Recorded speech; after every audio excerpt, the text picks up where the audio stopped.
Bonjour amis internautes de U-Sport, bienvenue à la revue d'actualité de ce mardi 14 novembre 2023. On démarre par l'écho de la tanière. Le regroupement des Lions a démarré hier lundi. Aliou Cissé et ses hommes se sont entraînés au terrain d'entraînement de Diamniadio pour effectuer le premier galop pour la préparation des matchs face au Soudan du Sud et du Togo.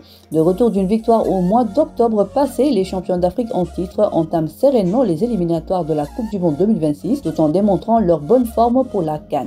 Beach soccer, faute de compétition, le Sénégal chute au classement mondial de la 4e à la 10e place. C'est une grosse alerte avant la Coupe du Monde de beach soccer du 15 au 25 février 2024. C'est une régression dans le nouveau classement de beach soccer worldwide. Il faut remonter à 2019 pour voir le Sénégal occuper la 10e place du classement mondial. Et à l'époque, c'était un bon résultat pour la meilleure sélection africaine qui comptait 1174 points. Il faut d'ailleurs noter que depuis 2018, le Sénégal titillait le top 10 mondial. Actu foot de Ligue africaine de football, Mamelodi Sundowns sacré champion devant Wydad de Boulissambo 2-0 en finale retour de Loftus Versfeld Stadium de Pretoria. Sur le banc de touche au coup d'envoi, l'attaquant sénégalais Bouli Junior Sambou n'a pas pu faire grand chose alors qu'il avait fait son entrée en jeu dès le début de la deuxième période. Wydad perd ainsi une nouvelle finale après celle de la Ligue des champions CAF devant Al Ahly. Le classement du Ballon d'Or sur les 5 dernières années, Sadio Mané dans le top 10. L'actuel joueur d'Al Nassr, champion d'Afrique, était parmi les grands absents de la sélection des nominés de cette année 2023.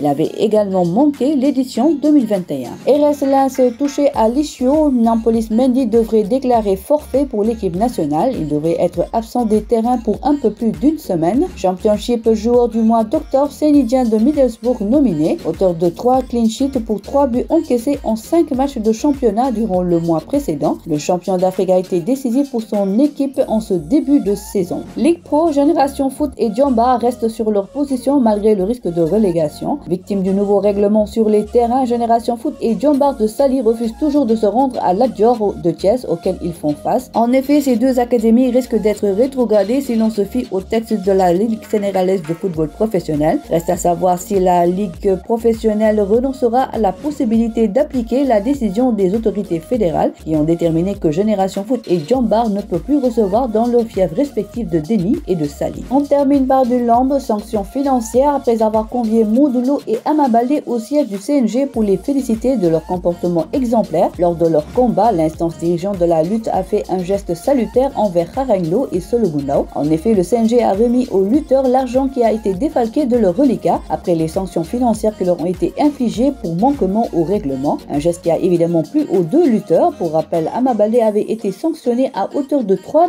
670 000 francs CFA alors que le roi des arènes avait écopé d'une sanction financière de 700 000 francs CFA. Voilà, c'est tout pour aujourd'hui. L'actualité sportive continue sur nos plateformes digitales. Le site numéro 1 du sport au Sénégal, usport.com, est maintenant disponible en version application mobile sur iOS et Android. Retrouvez l'actualité du Sénégal pour tous les sports en direct sur votre téléphone: football, lambe, basket, sport de combat, athlétisme et bien d'autres disciplines. Toutes les statistiques des championnats sénégalais, les matchs, les résultats, les classements à suivre en direct sur votre application U-Sport.